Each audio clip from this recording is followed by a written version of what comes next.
Hello, everybody. I'm KP, and welcome to Million Dollar Exits, a special segment on my main show, the Building Public podcast. In this interview series, I sit down with founders who went from an idea to building a business and then eventually selling it for over $1 million, hence the name Million Dollar Exits. This is something I'm very passionate about and curious about at this point in my career.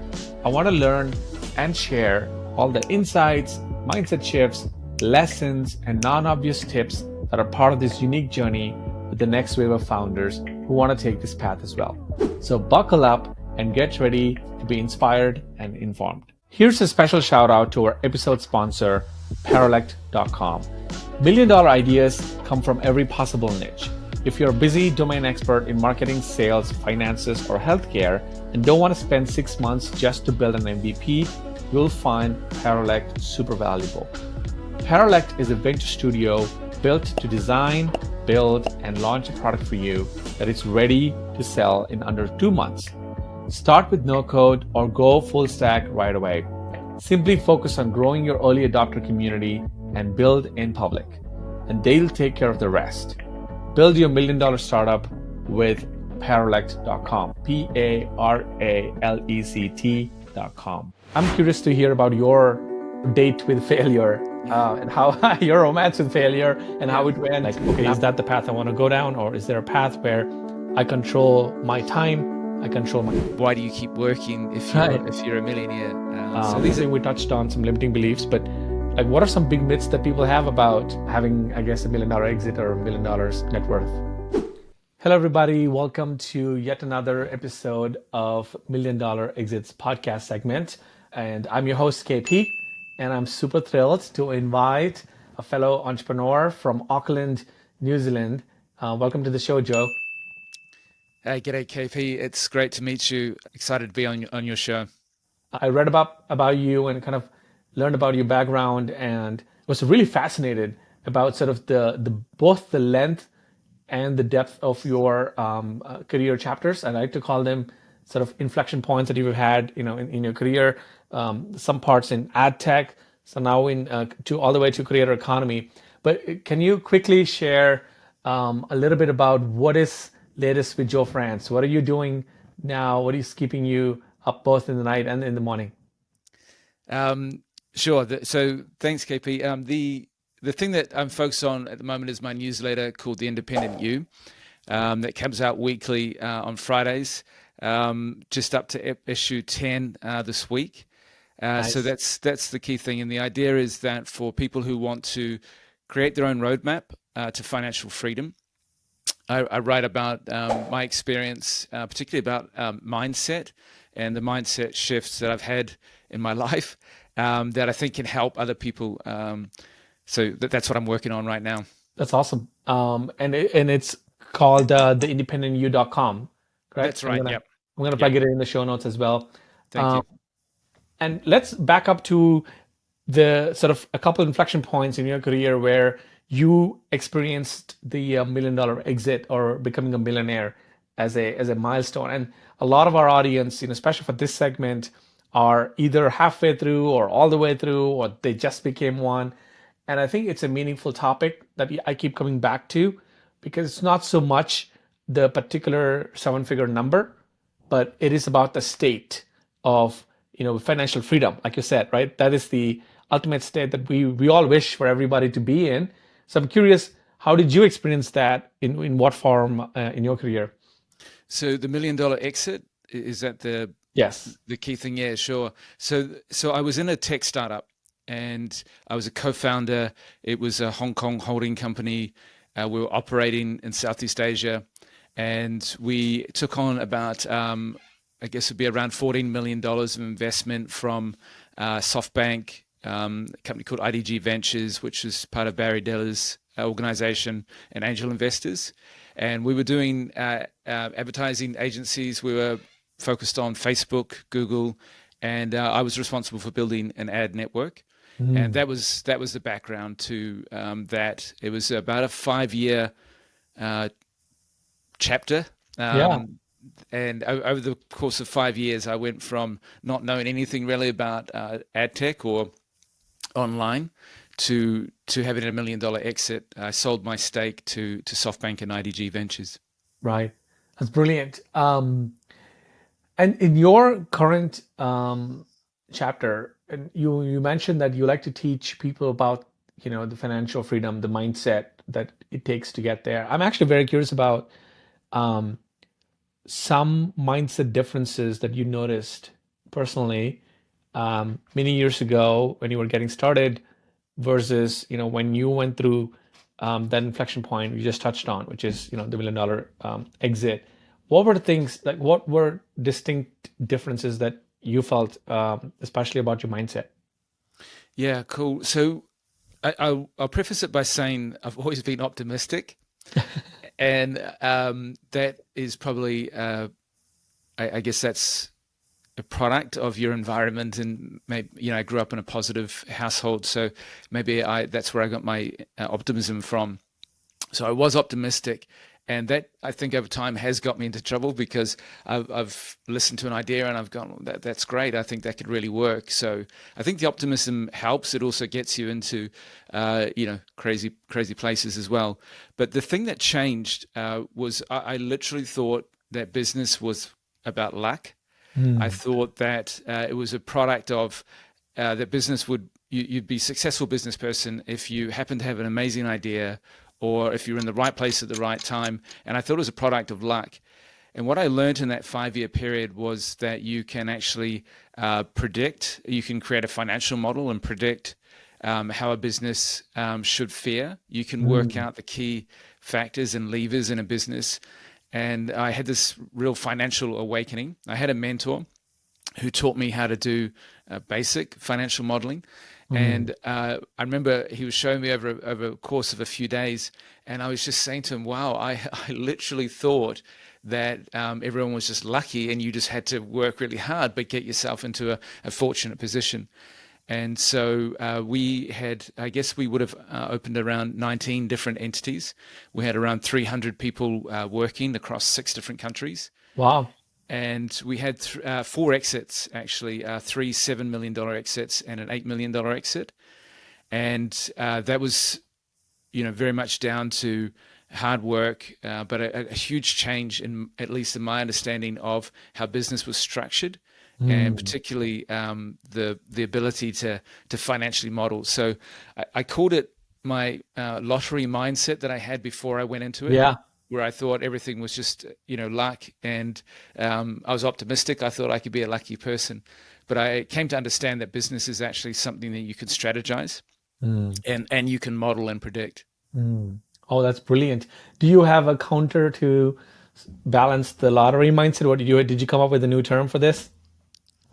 Um, I think no, I haven't thought of the counter to it. I guess it's the way we should think if you want to be Right. want to assure I feel like there yourself. has to be some, there is a metaphor here brewing, and I think your newsletter audience will enjoy when you come out with it, because you're right that there's so many people who think it's blind luck or the right timing, that manifests itself as this big outcome, and that was been my sort of like shocking, sort of not shocking but like startling discovery as well, where I think the eighth episode here, Joe, with you, and privately I've done maybe like 20 other conversations that haven't been recorded, and every former or current millionaire I talked to really blew my mind in how methodical they are about creating wealth, and it's almost like they want to shift the conversation to creating value, and it's like they keep bringing me to remembering and reminding the core tenet here, which is wealth is a lagging indicator of the value you create. So be obsessed about value creation, and then don't worry about the wealth creation, it'll take care of itself, kind of thing. And it's been, to me, that's been a very refreshing realization, because it puts a lot of pressure off of your chest, and you're not worried about when the number's going to hit the bank or what big lucky break am I going to have, and the locus of control is within you. You wake up and you get to create value and help people. um, so with that said, let's touch on a few other misconceptions and myths. I think we touched on some limiting beliefs, but like, what are some big myths that people have about having, I guess, $1 million exit or $1 million net worth? Yeah, a lot of the feedback that I get currently, on Twitter and in my newsletter, when I talk about becoming a millionaire, for example, one of the things that a common response is, I wouldn't want that anyway. Yeah, I'm curious So why. I think so. I think that there's really two perceptions of the word millionaire, and I think one is from, I want to sort of say the 1980s or 1990s, where it's this idea that you're a high roller, that a millionaire is somebody who's got yachts and they could never spend all their money in a lifetime.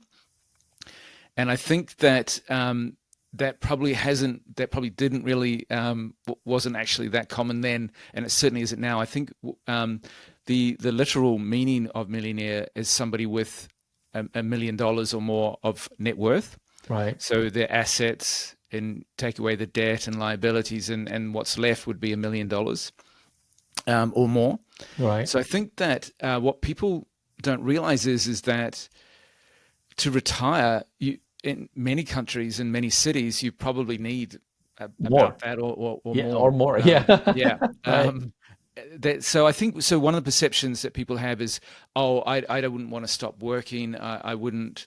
I don't want all the headaches that go with being a millionaire and these sort of things. And when I see this, it really makes me want to help people understand that the word millionaire, the term millionaire, it's not the point. And when we talk about financial freedom or financial independence, for me, what that really means is that your living costs are covered by hopefully pretty passive income. Right. And you have a lot of choice about what you do. Right. And that's what motivates me. That's what inspires me to do what I do and to work. And so, just even the idea that you're going to keep working after becoming a millionaire, I think that's one of the things that's a misperception. People immediately say, "Give me money," or why do you keep working if you're a millionaire? So these are kind of some of the common misperceptions that I hear. I resonate with both of them, and I think I was also in that boat for a while, where I kind of villainized the word millionaire, or at least like looked at it with like a sense of cringe for a while. But then, like with many things in life, when growth, many things that point you to the right direction require you to overcome your own cringe about certain things. And I realized that either I had a choice, I was at crossroads. The next 40 years of my life, I could spend at the mercy of some mega corporation who could lay me off in a day, or emails notice, and like me slaving away for them, and also being just a number on their spreadsheet. And like, okay, is that the path I want to go down, or is there a path where I control my time, I control my energy, who I'm, what kind of thoughts I'm nourishing, what kind of ideas and meetings I'm nourishing, and things like that. So it really became very obvious that, okay, I needed to be in the path that's opposite to the corporate path. And for this path to be sustainable, you need definitely more than $1 million if you're living like up to, let's say, the next 40 years. So I'm like, oh, this is just inevitable. Like if you're self-employed or if you're independent, if you're a founder, you're going to have to get through the path. And the thing that comes to mind, Joe, is these words and terms and labels have very strong meanings and sort of predetermined, predisposed affinities for all of us. I remember, I didn't want to be a husband because I felt like I was such a pretty heavy word. I was like, I don't want to be a husband. Husbands are lame, right? But then I married my best friend. And so when you say it that way, when you said I married my best friend, it's a different thing. So I don't think that I became a husband, but to the world, of course, I'm a husband. Same thing with dad. I thought it came with so much baggage, so much worry, so much fear that I was going to struggle with this. It's going to be a baggage or whatever. And now I have the most fun with my son, 2 years old. And he's like incredibly fun, both of us. And so I feel like so much of this, even the millionaire status, to your point, it's not so much of a status or a label. If you approach it as it is a sustainable way to keep showing up for what energizes you in the long run, I think a lot of people might take it up instead of trying to, self-select themselves out of it. Yeah, I really relate to what you're saying, KP. That for me, it was actually this idea of dad. I have three teenagers, Wow. and God they bless. yeah. It's funny because I think that at their age, kids think that your parents, it's just a mission that they have, and their whole reason for existing was to have these kids and do I call them the worst flatmates in the world. Yeah. um, because they don't pick anything up, and you've got to drive them around. And you have to pay all the bills, so They it's don't pay rent. Yeah, they don't they pay don't any pay bills. rent. Yeah. But yeah, that feeling for myself of using that word dad, it still feels unfamiliar to me today. It's still an odd thing, so I can really relate to them. And just onto that idea of why you'd want to become a millionaire or be financially free. And I think that I think the two most common responses that I get from people is, how do I do it? How do I start? But the other really common one is just, go away. I wouldn't want what, Yeah. don't tell me about it. I wouldn't, why are you begging me? I don't want to hear about it, and things like that. And so for me, I grew up in a pretty poor background. Same, me too. Yeah. Yeah, and the experience that I had was first of all was wanting things that I couldn't afford, and just really and that actually led to in my 20s overspending, Yeah. debt and Same. mistakes and Oh things my like that. God, me too. By the time I was Yeah, 30, I had like a mountain of debt. I just yeah, got out of it, but yeah, all my mistakes in 20s, I had to pay in 30s. yeah. And so one of the things I want to write about and help people is there's much easier ways to do it than the way that I went through it. And if you have composure, and if you understand things, it can be very much easier. Um, but I think the other thing was the lack of choice, and Yeah. that's what motivated me. Was that what I really have, and I believe it firmly today, is that you really can't do what you want, say what you want, and be what you want without the money to do it. And that's Yeah. so the independent you is becoming the best version of yourself, achieving your potential. Mm. uh, and the only way that I'm sure that you can do it is by becoming financially free. And for most of us, if you're not born into wealth, that means you've got to work out a way to beat that system that you're talking about, that Yes. 40-year 9 to 5 system that the global economic system is geared for. Yeah. That system needs us to work Yeah. until we're 40. That system will find all kinds of ways, whether it be tax or other economic regulations, to make sure they encourage us to spend. Yeah. They want you to spend so that you have to keep working, because the global economic system needs us to keep working. So, Right. to get out of that, you have to think differently. You have to act differently. And if you don't, you can have a great life and you can even be wealthy, but you might not necessarily be free. So for me, Fulfilled independent and free. you captures more than, it's not about being a millionaire so much as it's about having the financial resource to make the choices to do what you want to do. Yeah. I love it. And I would love to, take a look at some of your stuff, take a look at some of the newsletter stuff, because I think this is something very, very close to my heart and it resonates deeply. And would love to amplify and share with my audience when I can too.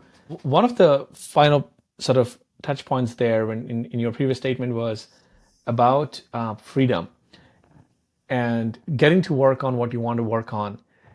I think that's another aspect of independent, founder life that again blew my mind. Again, something that you have to live through it to really understand the magic and power of it.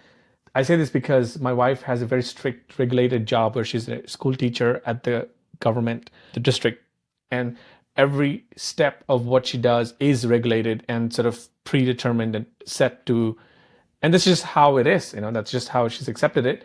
Meanwhile, nothing what I do is structured. Nothing what I do is regulated now, because I'm living the founder life. So I could some days just say, I'm going to do 4 recordings of a podcast today. And some days I go and write 15 threads on Twitter, or some days I just do 4 coaching calls with helping somebody else. And so it's so flexible and agile and sort of predicated on what I want to do that week, what energizes me that week.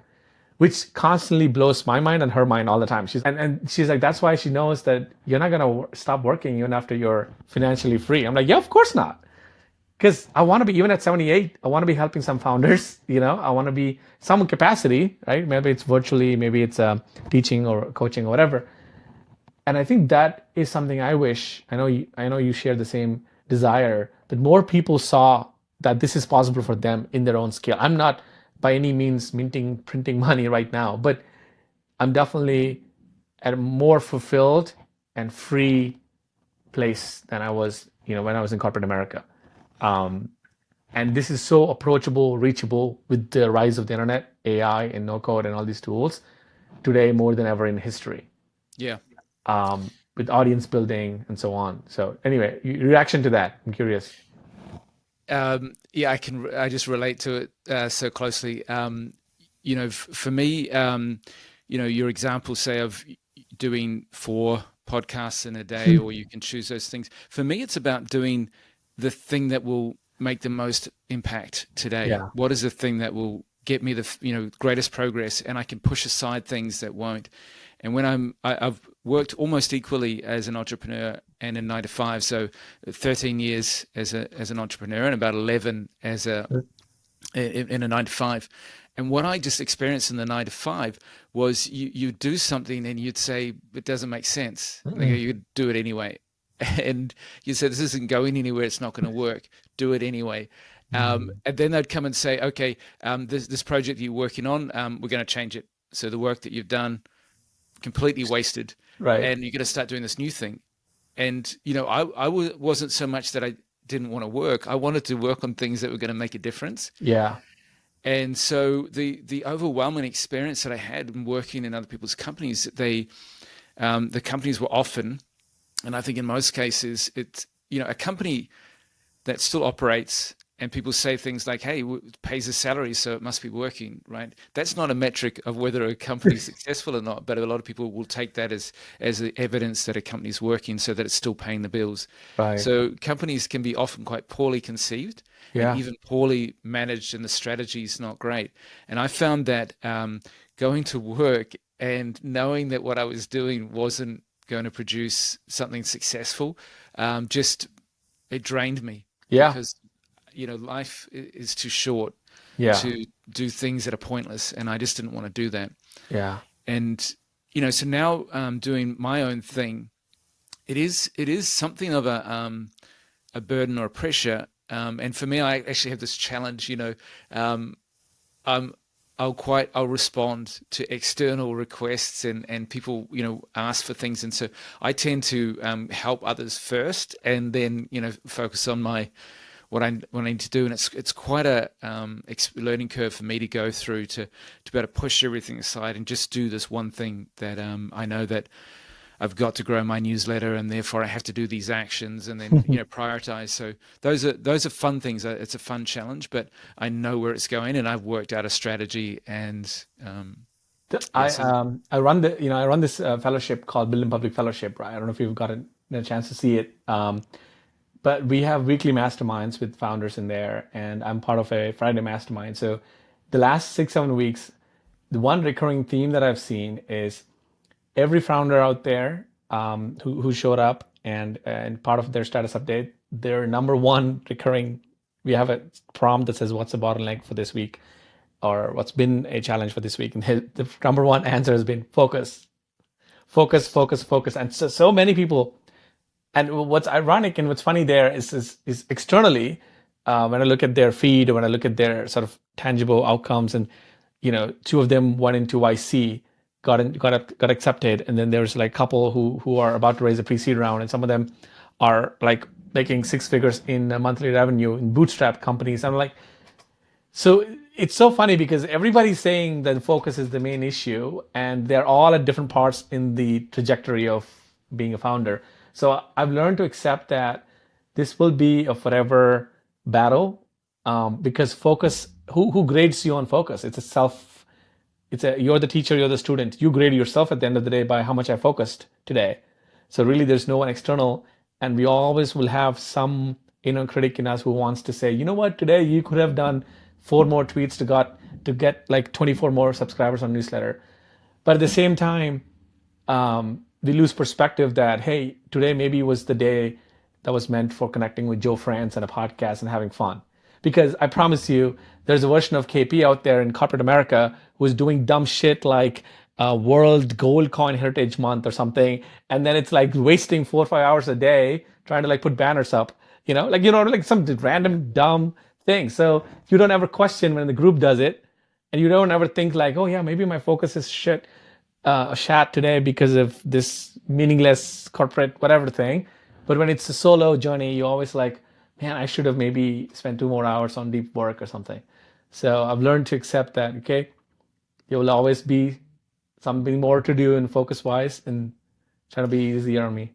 I totally relate to that, and understand, and I think we're our toughest critics. Yeah. And so one of the things I talk about is failure, because I have experienced plenty of it myself, and I think that one of the problems with failure is that society tells us that there are signs to look for, like reading the tea leaves, or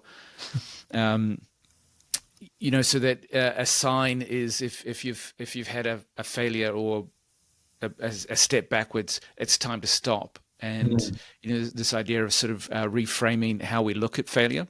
So I think we're our toughest critics. In terms of focus, one of the things that I think is if you get your strategy right, if you have your, and people talk a lot about business planning and what's your plan. So a plan is a set of factors that you already know. So it's, the cost and hopefully income, and you project it in a forecast for the future, and that's a plan. A strategy is to take things that you don't know, that you can't know, and you say, wow, if this hypothesis, if I'm right about this, if people really would like to have this thing, if they like it so much they would pay this amount of money, if I'm right and I go through and I execute, then that's going to get me into an amazing position, right? And potentially a position for greatness. And one of the other things that motivates me is to do great things, not to do the ordinary.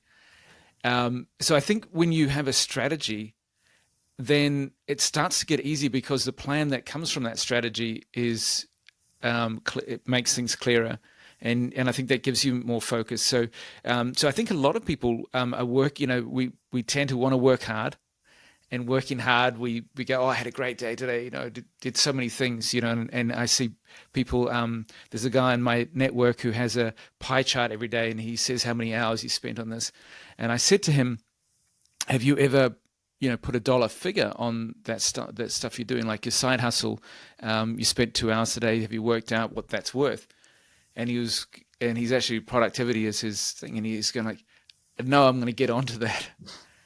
And so I think a lot of what we're doing when we say focus, and I actually think there's a higher level within our own brain, within our own mind, which knows when we're moving the needle and moving things forward or not. Yeah. And we give it good information or bad information. And I think strategy, a clearly held strategy that gives you an opportunity to do something great, changes how you feel about what you're doing as well. So I often think getting that right is worth more than a lot of work, for example. Yeah. Wow, that's well said. And I wonder that level of clarity and sort of strategy makes the following plan feel effortless because you're so clear about what you're doing. And I've often been in those places, but then I've also been not in those places, and I could feel the difference. Yeah, totally. I think it's difficult. For me, it was say around 6 months ago. I started, I kind of this creator opportunity that I see, and you touched on it before, and I think it's an incredible opportunity. Really, the internet is a lot like the steam engine. Yeah. And that created the Industrial Revolution. And I don't know if you know that the major derivative of the steam engine and the Industrial Revolution was cotton and cotton clothing. Wow. So at that time, they were, wearing one set of clothes for a week, It was kind of coarse hair, and you'd wash it once a week, and then suddenly with the steam engine and with cotton clothing, you could have different colors, and you could put it in the wash every day, and you could produce a lot of clothing quickly. So it was exponential for 50 years. Wow. The growth in clothing and cotton clothing. And I think that the internet has produced, and I think the primary derivative was advertising. So I still think that what we have now with the internet, we're just 20 years into it.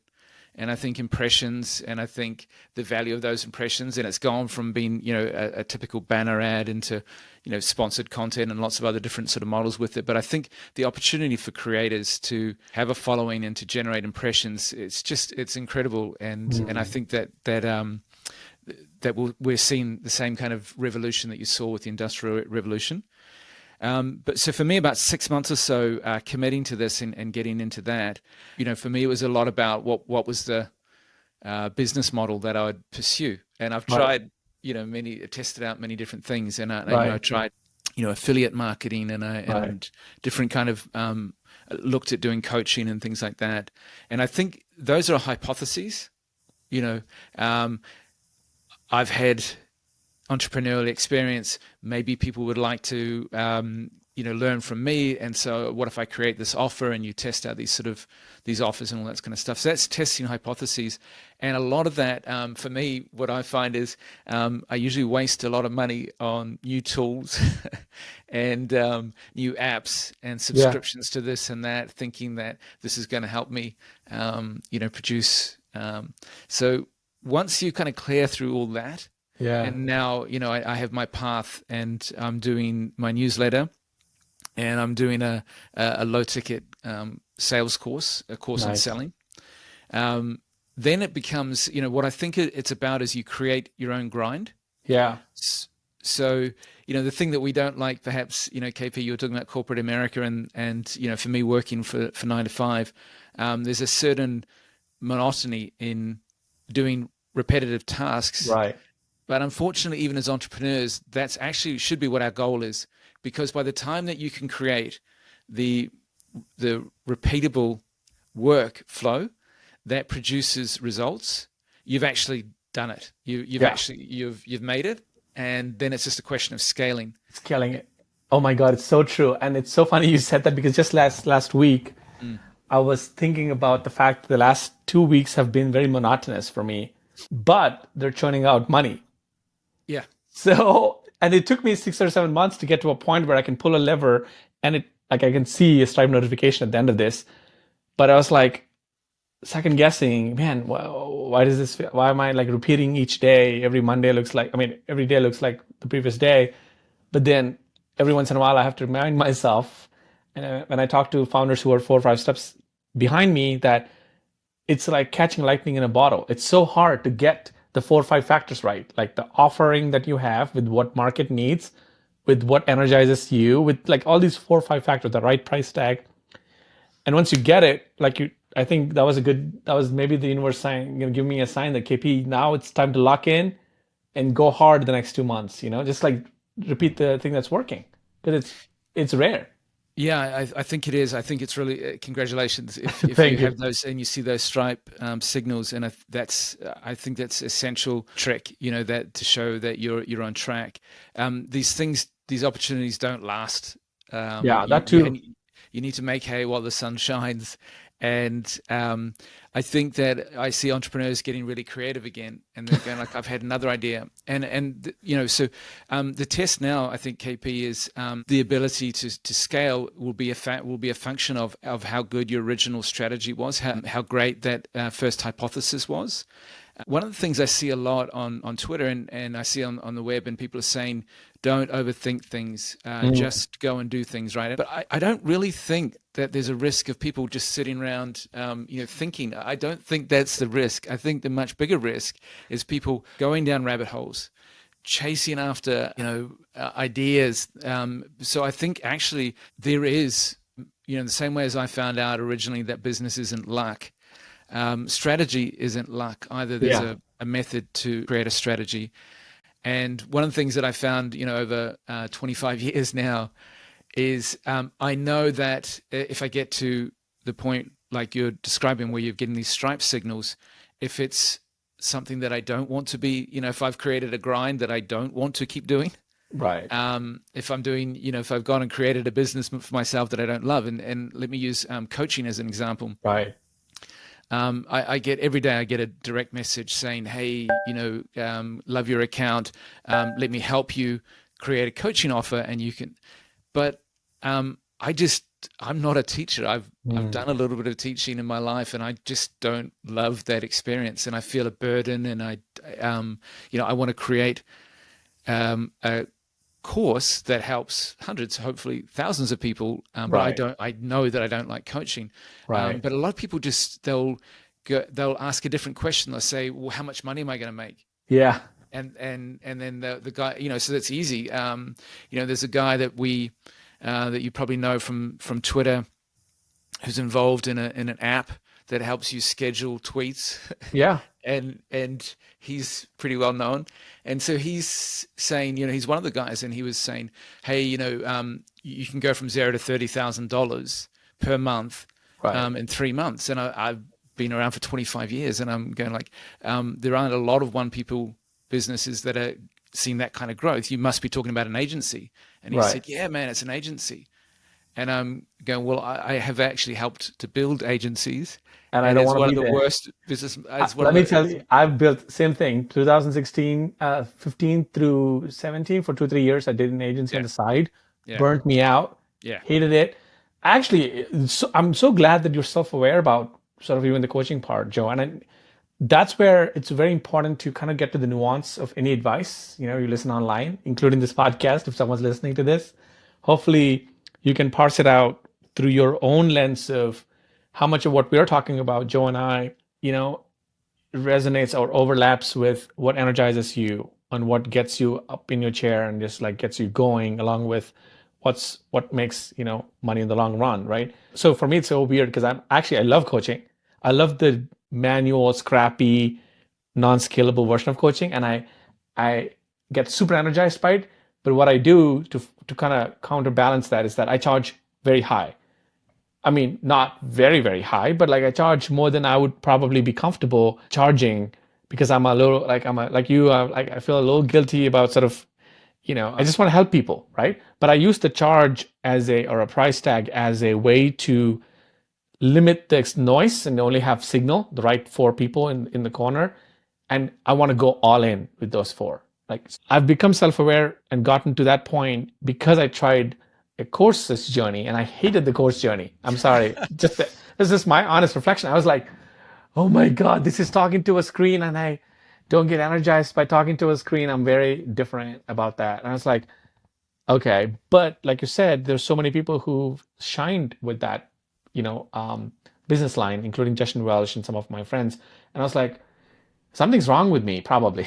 I thought for a while, maybe I'm broke. I'm not meant to be a creator, which is all funny because as you look back, it's really about what energizes you, combined with what your audience might want from you, combined with, what's missing in the market, right? Some version of that. And there's many paths to doing it. I think that element, right, of finding that thing that you actually want to keep doing, because if you do get it right and you go through and there is a demand for your idea, then you better be sure that it's something you want to keep doing. Yeah. Otherwise, you've created not only a job for yourself, but a job that you don't actually like doing. Exactly.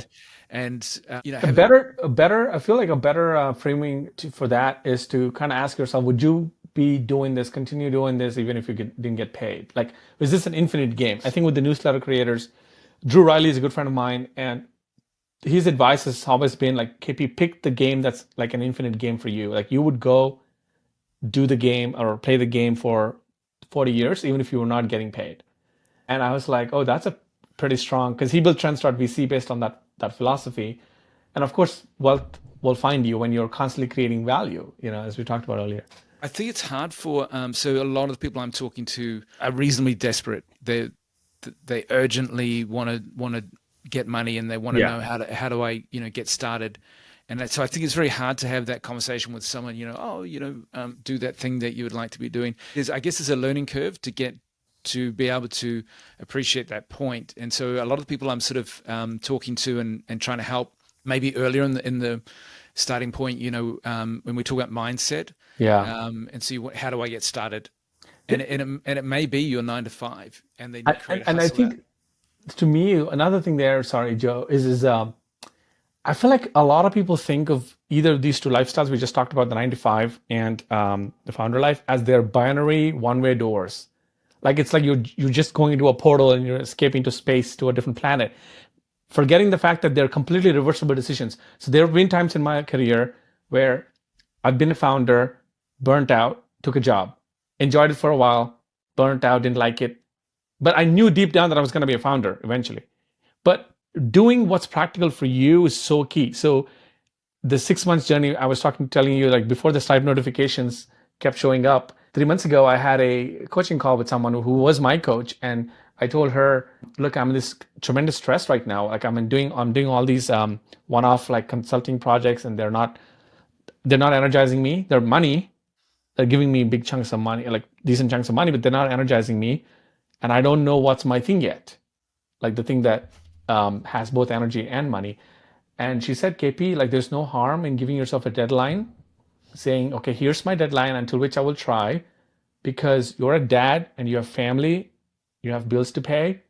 So I was really ready to go back to the 9 to 5. And my only hope was find a job that sucks less, right? But that's the best you can hope. But I was fully ready. March 22, I was ready, committed to go there. But I tried my ass off to make sure that scenario never comes. So that really lit a fire under my, in my belly. And of course, by March 1st, I got to what I wanted to do, and then never had to worry about it. But I think people confuse that to our initial point where it's like a one-way irreversible decision that you've taken to be a founder, which means you can accept a job and pay for your family. So yeah, no, I think you're right. It's not a binary choice, and I think So I wrote a book a couple of years ago called 5 Steps: How to Create an Online Business in 5 Steps, and I'm working on that to republish it again this year, because a lot of things have changed, and I think I'm a better writer now than I was a couple of years ago. But I actually think the second step that you want to take is to establish, when you know what you want to do, is to actually make sure you've got the money to do it, how to fund it. And my experience as an entrepreneur, I wasn't in the Silicon Valley, but we had investors from the Silicon Valley, and I went to the Silicon Valley a number of times, and that idea of just I've got an idea, so I'm going to get investment, and then that was another metric that people used, how much money they'd raised. The two that I saw was how many staff they had. So we're doing great, and I'm going like, oh man, headcount staff is not a good thing. And it in no way reflects how good your business idea, how few staff you need. I think I saw someone post, I think it was Sam Parr, posted the other day that Craigslist still has 50 employees and they're doing $1 billion. Now that's a good business. That's a good business. I did a classified site, and it was sold a few years ago. So I know a little bit about that business. So actually, I had one more point about failure and the role it plays and the way to bounce back from failure. I'm curious to hear about your date with failure and how your romance with failure and how it went, and how did you recover from there? First of all, it took a long time to recover, and I didn't even talk about it. When I was a kid, my family went through a fairly big upheaval. My dad had a sort of business or whatever failure, and we had to suddenly move as a family. So I was 10 years of age, and we suddenly moved, like over a weekend. We moved to a different city, and huge change. And I think ever since that time, I felt at any time, the rug can get pulled out from underneath you. So when I did I had $1 million exit. I actually didn't take it. I wasn't like an NBA basketball star who just spending the money. I was scared. I was really fearful that you went into protection mindset, I think. Yeah, I actually, protection mindset isn't one of my strong points. I probably don't have that. I probably need more of that. But what I wanted to do was sort of a similar thing to what I'm doing now. I wanted to create a lifestyle business, and so I invested into a company that it was a sports company. It was golf, actually, and they were building indoor golf centers. And people at that time were wanting to practice golf. In a lot of cities, it was built up traffic and all that kind of stuff, so you couldn't get to the driving range or the golf course. So we had these little indoor centers, and it was an okay idea. And I thought there was an online component. You know, this is right back in 2011, 12. People, wow. So getting into the idea of, video wasn't easy to do at that time, and it would take a lot of bandwidth, and cloud computing hadn't really kind of taken hold yet. So it was still a little bit early, but we were building an app and those kind of things. The problem was the strategy was okay. The idea was that we would take a profit each month and collect a salary and, have a lifestyle business. The other person I was working with just expanded. We just suddenly had 9 centers. We borrowed money. We raised $5 million and we wow. were right in, and we had, I think, around 70 staff. So the problem with that, it started burning cash. That mindset shift was a pretty interesting one, because until that point, it never really occurred to me that a business could fail. A company that you set up, what happens with it? It's very much like owning a house that's about to fall down and you're still living in it and you don't know which room to put the bed in, where I could eat my meal, because the whole thing's falling down. But you own that house. You can't walk away from it, and you can't give it to somebody else. And what do you do? And that was, it was sort of like a clanging sound ringing in my ears, because it was the first thing I understood. And, you start getting the paperwork out, you get out the articles of association of the company, and you see what the actual decision-making that's set in law, in company law, and who makes the decisions, and what is the order that you get rid of staff, and you go through these kind of processes. And it went on for about 18 months, and I felt a responsibility, and I actually managed that process for 18 months. Wow. And the company was dissolved, and the assets were passed to shareholders, and I walked away with nothing. And that whole experience definitely put me off being an entrepreneur for a long time. I just said, at that stage I was 40. My third child was 1 year old, and my wife. It was timely, because my wife also is a teacher aide at a school. Wow. And she's always liked, the traditional path, and she's always advocated and said, "Why do you keep doing what you're doing? It's so much easier to, And so that was a really good, I think, time to say, what, I've done my thing, I've done my entrepreneurial thing, learned a lot, could write a book on what I did. And so, but I actually. But did you did you go back and take a 9-to-5 job for a while, or? So I was just about to say, I actually did a bit of a trick. It was a 9-to-5 job for a new tech startup that had 100 employees worldwide, and I was employee number 5 in Asia. This is the Taboola. Taboola, yeah. Yeah. And they listed on the NASDAQ. So in the time that I was with them, they went from just under $100 million to doing $1 billion in revenue. They went from around 100, I think it was 150 staff, to close to 3,000. Wow. And we went from 5 to 300. And I opened Japan, Singapore, Australia, New Zealand, those kind of markets. And so at one point, every 4 days, I was flying to a new country. Wow. So it was a 9-to-5, but it wasn't your normal 9-to-5. And that was my act of rebellion. I was going like, yep, collecting a salary. But I did have a pretty decent kind of commission and performance element to it. And every year, I was able to, I had almost unlimited ability to grow, because I would say to my the vice president of the region, "Why not open Japan?" And he'd say, "Get on a plane, go and open Japan." I think that's another thing people don't appreciate enough, is when you are a founder and you spend time, and even if you have a failure, this is very, very essential to the Silicon Valley culture, that I'm sure you're aware of, where you always fail forward, as long as you are someone with high integrity and like someone who people can count on. There's so many other founders who will look at your failure and be like, you know what, great job, that was still well done, now join my rocket ship or join my company and help out. Because people know what kind of DNA you need when you're building out a team as a founder, right? You know that you need another founders, as many founders as you can, if you can get them. Yeah, that might be another thing that I because now I am an entrepreneur again. I'm 3 years into doing my own thing again, and I find it took me about 10 years to get over that initial shock. So maybe in the future I'll change my mind about this as well. But that whole fundraising and other people's money, that experience of I had friends who put money into that company, and so I can't even say today, wow, that was a great experience, because friends lost money in that business. And there were angel investors and friends, and even in that earlier company, a close friend, a guy I used to run with 4 times a week, he invested in one of the companies that failed.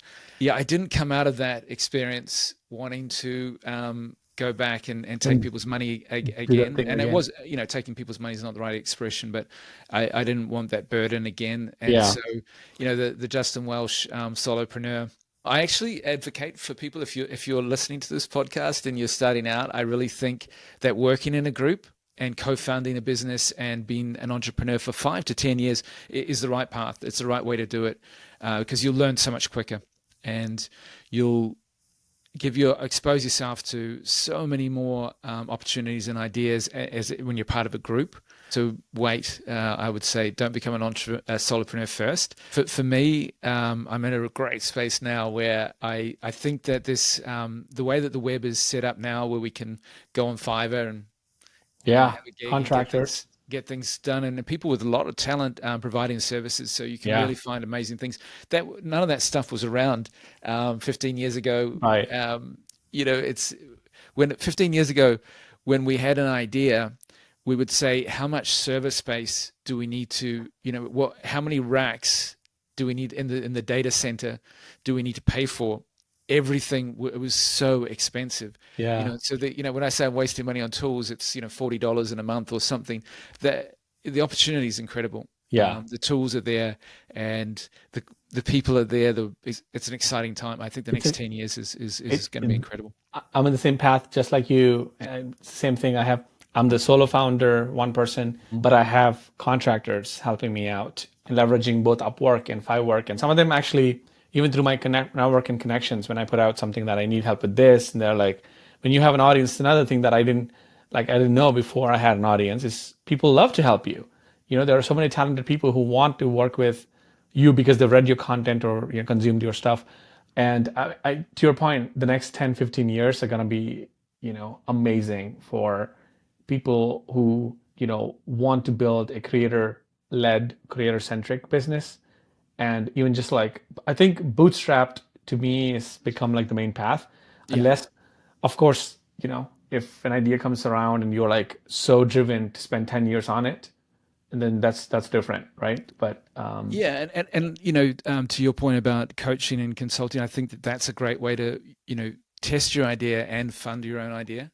And that's actually what the experience I had was, so many people saying, well, I've had a great idea, so people should give me money to test my idea.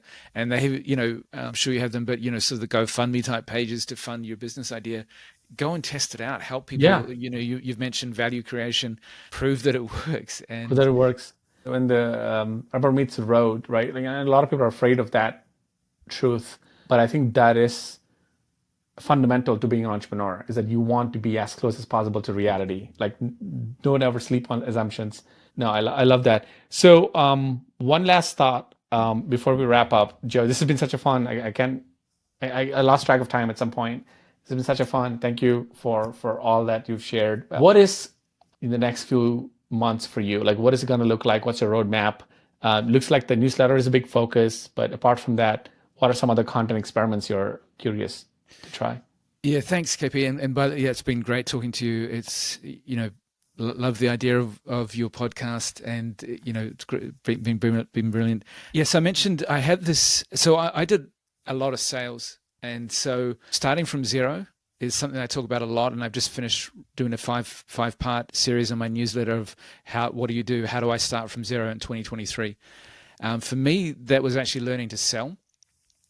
And I think what we see now I think of this next 10 years with people creating business is knowing how to articulate your offer. Yeah. Knowing how to become a confident salesperson. People say to me, I couldn't be a salesperson. I don't want to be pushy. I learned sales technique and a sales formula, a process for how to sell. And so I want to help people, founders and entrepreneurs, promote their own product or service and promote themselves. So I started writing in January and I've just been working on the script now. So in next month, I'm going to produce a low-cost course. It'll be $100 at launch and $150. Similar kind of thing to what Justin Welsh and Rob Lynn and some other guys have kind of done. But the idea is that if you're an entrepreneur in the next few years, if the only course that you'll need to learn to sell. So that's a unique angle. I don't think anyone's done that, or there are probably thousands of sales courses on the internet, but I think that angle is very interesting, especially if you cater it to maybe people who are exactly in that bucket of people who think that sales is pushy, but they're creators, so they need to make money. Like they need to survive. In a way, it's my course, the person I'm thinking of has thought of everything else except for the fact when they go to start talking to people, they realize that actually there is a structure to a sales process. Yeah. There's a 5-step structure to it. And people say, well, even if you're like a really engaging person, that's where I think that thing of not wanting to be pushy comes in. So how to be your authentic self and be confident in what you're doing and how to articulate it. So, I started in door-to-door sales for a couple of years. Wow. And so, I was 23 years as a salesperson. So that I'm putting that into a course, and I'm really excited about that. I'm going to rewrite and republish a book that I wrote, and then I have a new book, a new idea that I've got that I want to do early next year. So the next 6 months for me is very much about when I wrote the first book. And I had to ask friends and family to give me reviews because I had no followers, I had no audience. And that was when I came to understand that, you need to do that first. Twitter's been great. I do plan to repurpose and expand some of my content into different platforms. But for now, it's the newsletter, low cost course, low ticket course next month, and then publish a couple of books. I really want to help as many people as I can, and so I want to have a lower price point, and I want to deliver, hopefully tremendous value for people in a low ticket. I can't wait product. to check out the book, the course when it comes out. I love sales, and this is one of those things where I feel like, especially if you love sales, you should do more sales courses, because it's like the people who know basketball and they love basketball. If you see Steph Curry, he's always conditioning. He's always training. I mean, I'm a big believer in founder courses, writing courses, sales courses. We get a lot of, shit in this industry because there are a lot of scammers. Unfortunately, it's like anything. It's like religion. It's like anything where missionary work, like there's of course a lot of scammers, but there's also some saints, right? You don't want to miss out the saints because of some D-bag who you interacted with 4 years ago on Twitter, right? Yeah. And I feel the same way, that there's so many great people, like including you. Like I'm blown away by your composure, your empathy, and just like I could tell that you understand the integrity of like when someone's paying you some money, whatever that XYZ money tag is, you want to be able to deliver 10x the value. And I was shocked when I read Alex Hermosi's $100 million offer. Did you get a chance to read that? And every page he's screaming the same thing. He's like, I can't believe you guys bought the book. Let me give you more value. And the book is like $20. It's not even that expensive. But I realized that, wow, like he's one of the top 1% elite salespeople on the planet. And this guy's constantly screaming every page, like, it's about people. It's about value. It's about them, not you. I'm like, wow, this is how you do sales. It's not the pushy, it's not the greasy, like, a car salesman type. So, Sales is one of my favorite topics to talk about, and I would love to check the book out and promote it to my audience too. Thank you, KP. That's awesome. Cool. Thank you so much, Joe. It's been a pleasure, and I'll keep in touch with you. Thank you.